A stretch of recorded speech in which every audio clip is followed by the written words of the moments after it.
आज का जो टॉपिक है एंगल और उसके types.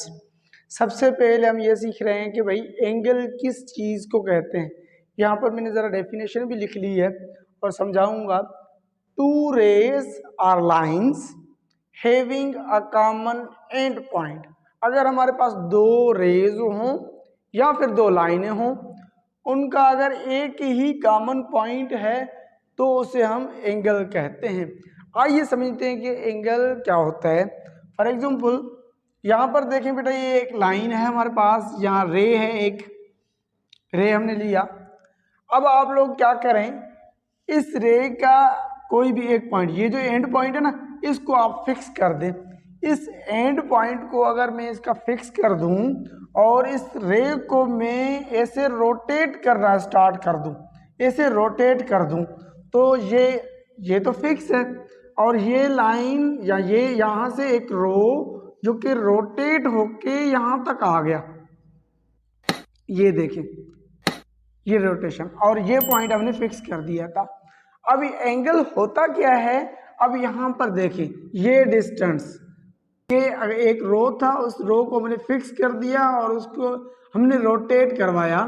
The measurement of rotation, the measurement of rotation is called angle. हम ऐसे भी कह सकते हैं मेजरमेंट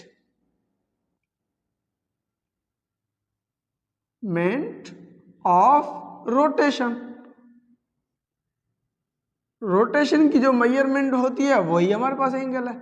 हमारे पास देखिए, ये रोटेशन, ये रोटेट हुआ और ये यहाँ पर जो मेजरमेंट बनी है उसे हम थीटा कहते हैं या एंगल कहते हैं। और देखें दूसरे अल्फाजों में जो यहाँ पर डेफिनेशन लिखी हुई है उसके तहत देखिए हमारे पास दो अलग अलग रेज है, दो रे हैं। ये हमारे पास उनका फिक्स्ड पॉइंट है जिसको ओ कहता हूँ, ये है हमारे पास ए और ये हमारे पास बी। ओ से लेके ए तक एक रे है, ओ से लेके बी तक एक और रे है। इन दोनों का ओ जो पॉइंट है वो तो फिक्स है, इस वजह से यहाँ पर जो चीज़ बनी है वो हमारे पास डिस्टेंस है। याद रखें, वो पॉइंट जो कि कॉमन हो, वो पॉइंट जो कि कॉमन हो तो उस पॉइंट को हम कहते हैं वर्टेक्स। ये हमारे पास वर्टेक्स हो गया, वर्टेक्स, ये हमारे पास वर्टेक्स है। और ये ओ से लेके ए तक है, ये यहाँ से तो ये एंगल स्टार्ट हुआ था।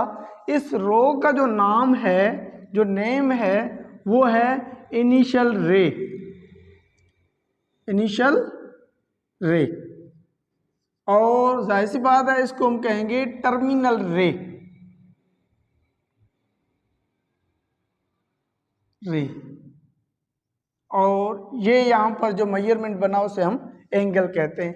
एंगल एक्चुअली हमारे पास दो रेज होते हैं जिनका एक पॉइंट कॉमन होता है और फिर वो जो रोटेट करते हैं दोनों रेज, उनकी जो मेजरमेंट होती है उसे ही हम एंगल कहते हैं। आई होप आप लोगों को एंगल समझ में आ गई होगी।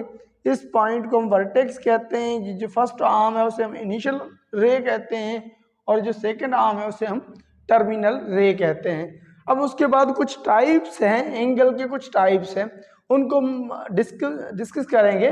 टाइप ऑफ एन एंगल, सबसे पहले हमारे पास आता है अक्यूट एंगल। अक्यूट एंगल की डेफिनेशन यहाँ पर लिखी हुई है, ये कह रहे हैं कि an angle having measure between 0 degree to 90 degree. मसलन अगर हमारे पास ये जो रोटेशन बना, यहाँ पर इसकी जो मेजरमेंट बनेगी वो 0 और 90 के बीच में बननी चाहिए। एक ऐसा एंगल होना चाहिए जिसकी अगर हम मेजरमेंट करें तो वो मेजरमेंट 0 और 90 के बीच में होनी चाहिए। जैसे कि अगर मैं आप लोगों को मिसाल दूं, यहाँ पर देखें, ये हमारे पास एक रे है और दूसरा हमने यहाँ बना लिया, ये थीटा है हमारे पास, ये यहाँ पर ये एंगल बन गया। ये जो एंगल है ये 90 से कम होना चाहिए। ये जो डिग्री है, जो थीटा है, theta is greater than 0 degree and less than 90 degree. इसका मकसद है कि इट लाइज बिटवीन 0 एंड 90। अगर ऐसा एंगल जो कि 90 और 0 के बीच में लाई करे तो उसे हम अक्यूट एंगल कहते हैं। अक्यूट एंगल की जो मेजरमेंट है 90 से कम होनी चाहिए, 0 से बड़ी होनी चाहिए। 1 भी हो सकता है, 2, 78, 89 तक भी आप कर सकते हैं, 89.57 तक भी कर सकते हैं, लेकिन 90 से थोड़ा सा बिलो होना चाहिए, 90 कंप्लीट ना होना चाहिए।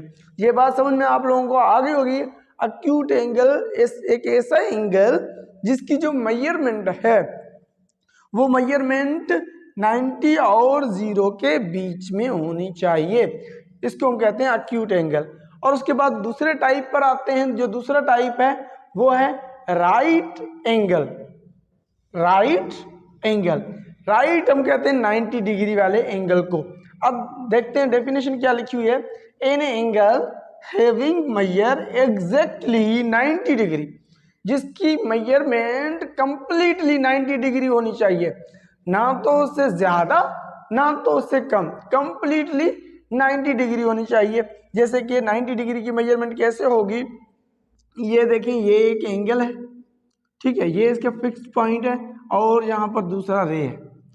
यहाँ पर जो एंगल बनेगा वो 90 डिग्री का होगा। याद रखिए जो लाइन है वो जो 90 डिग्री की लाइन डिग्री बनाती है उसे हम परपेंडिकुलर लाइन कहते हैं।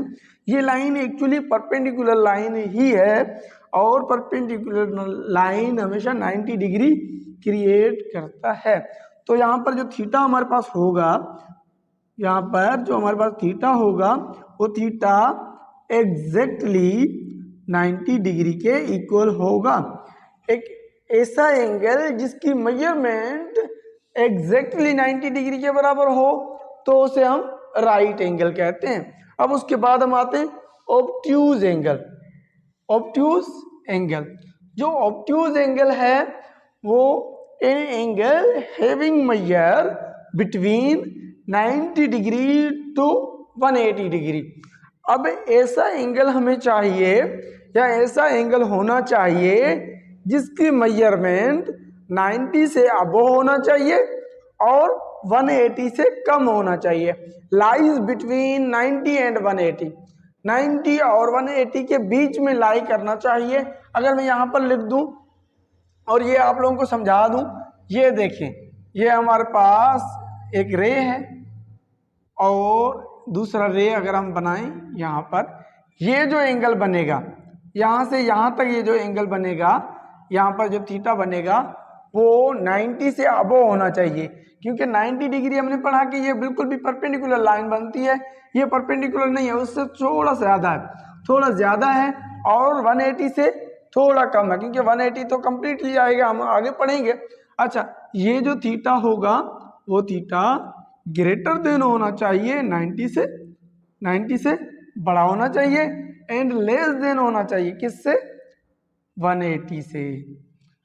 ये जो मेजरमेंट है, ये जो एंगल बना, अब इस एंगल को हम ऑब्ट्यूज एंगल कहते हैं, ऑब्ट्यूज एंगल कहते हैं। अब उसके बाद ऑब्ट्यूज एंगल के बाद हमारे पास एक और एंगल आता है जिसका नाम है स्ट्रेट एंगल। स्ट्रेट एंगल, सबसे पहले मैंने आप लोगों को स्ट्रेट लाइन बताया था, एक एंडलेस लाइन जो कि बिल्कुल भी सीधी हो, कोई भी कर्व ना हो, तो उसे हम स्ट्रेट लाइन कहते हैं। अब स्ट्रेट एंगल क्या होता है? स्ट्रेट एंगल बेटा ये होता है, अगर हमारे पास एक लाइन है, अच्छा, इसकी पूरी की अगर हमें एंगल देखें यहाँ से और यहाँ तक, अगर हमें एंगल देखें तो उसी एंगल को हम स्ट्रेट एंगल कहते हैं, थीटा। ये जो थीटा होगा कंप्लीटली 180 डिग्री के बराबर होगा, theta is equal to 180 degree. इससे ये भी हमें पता चलता है जो स्ट्रेट लाइन होता है उसकी जो मेजरमेंट है, जो एंगल है वो 90 डिग्री का, वो 180 डिग्री का ही बनता है। यहाँ पर देखें, straight angle an angle having measure exactly 180 degree, एक ऐसा एंगल जिसकी मेजरमेंट 180 डिग्री हो तो उसे हम कहते हैं स्ट्रेट एंगल। अब स्ट्रेट एंगल, आई थिंक आप लोगों को बात समझ में आ गई होंगी। उसके बाद बेटा है रिफ्लेक्सिव एंगल। अब रिफ्लेक्सिव एंगल, अब देखिए, एक्यूट एंगल आ गया, राइट एंगल आ गया, ऑब्ट्यूज एंगल आ गया, स्ट्रेट एंगल आ गया, अब रिफ्लेक्सिव है। अब रिफ्लेक्सिव एंगल जो है, अब देखिए हम बढ़ते जा रहे हैं ना, सबसे पहले हमने एक्यूट की बात की तो वो 90 से कम था, और उसके बाद हमने राइट की बात की तो वो 90 था कम्प्लीटली, और फिर हमने ऑब्ट्यूज की बात की तो वो 90 से थोड़ा अबो था। अब उसके बाद हमने स्ट्रेट की बात की तो स्ट्रेट एंगल 180 के बराबर आ रहा है। अब इससे मजीद अगर इसको हम बढ़ा दें तो फिर वो रिफ्लेक्सिव एंगल होगा। अब देखें इसकी डेफिनेशन भी यही है, an angle having measure between 180 and 360, between 180 and 360 it means that greater than 180 and less than 360। 180 से ज़्यादा होना चाहिए और 360 से थोड़ा कम होना चाहिए, मतलब इनके बीच में लाई करना चाहिए। अब देखें अगर हम देखें ये पॉइंट है, अब स्ट्रेट लाइन अगर हम बनाएंगे स्ट्रेट लाइन में तो फिर ये 180 आएगा। अब 180 से थोड़ा अबव करना है, थोड़ा ज़्यादा करना है। अगर ये घूम के इधर आ जाए, अब देखें यहाँ से अगर आप एंगल बनाएं, ये जो एंगल बन रहा है ये वाला एंगल, इसी एंगल को हम रिफ्लेक्सिव एंगल कहते हैं और ये ऑलवेज 180 से ग्रेटर देन होता है, ये रिफ्लेक्शन होता है, 180 से नीचे आ जाता है। यहाँ पर ये जो थीटा होगा वो थीटा क्या होगा, theta is greater than 180 degree, 180 degree से ज़्यादा होगा, and less than 360 degree, 360 degree से थोड़ा कम होगा। इन दोनों के बीच में लाई करेगा। ये आ गया हमारे पास रिफ्लेक्सिव एंगल। और अगर हम कंप्लीट एंगल की बात करेंगे तो कंप्लीट एंगल क्या होगा कि वो एग्जैक्टली 360 के बराबर आ जाएगी, वो बिल्कुल भी सर्किल अपना बना लेगी, तो वो हमारे पास कंप्लीट एंगल आ जाता है। एक बार फिर से इन चीज़ों को थोड़ा समझ लें। ये सबसे पहले हमने एंगल का कॉन्सेप्ट आप लोगों को दिया कि एंगल होता क्या है और बनता कैसे है। एंगल जब दो रेज अलग अलग हों और उनका एक पॉइंट कॉमन हो तो उसे हम एंगल कहते हैं। जिस पॉइंट पर वो मीट करते हैं उस पॉइंट का नाम वर्टेक्स होता है, और जो रोटेशन होता है उस रोटेशन की जो मेजरमेंट होती है एक्चुअली वही हमारे पास एंगल होता है। और फर्स्ट आर्म को उसे हम इनिशियल रे कहते हैं और सेकंड आर्म को हम टर्मिनल रे कहते हैं। उसके बाद हमने अक्यूट एंगल की बात की, अक्यूट, ये अक्यूट हो गया, अक्यूट एंगल आ गया इसमें, ये हमने अक्यूट एंगल की बात की थी। तो ये अक्यूट एंगल के हवाले से मैंने आप लोगों को समझाया कि भाई अक्यूट एंगल कैसे बनता है। फिर एग्जैक्टली 90 डिग्री वाला, 90 डिग्री जो कि 90 के बराबर हो तो उसे हम राइट एंगल कहते हैं। फिर ऑब्ट्यूज एंगल, ये हमने ऑब्ट्यूज एंगल बना लिया था। ऑब्ट्यूज एंगल 90 से ग्रेटर देन होना चाहिए, ये मैंने यहाँ पर ये चीज़ लिख दी। फिर स्ट्रेट लाइन, फिर रिफ्लेक्सिव एंगल की हमने बात की। इन चीज़ों को आप लोगों को अपने माइंड में रखनी है, याद रखने हैं, क्योंकि आगे चल के यही चीज़ें यूज़ होंगे बहुत सारी चीज़ों के अंदर। अगर आप लोगों को मेरी वीडियो पसंद आई है आप मेरे चैनल को सब्सक्राइब कीजिए, करें और दोस्तों के साथ शेयर करें। अल्लाह हाफ़िज़।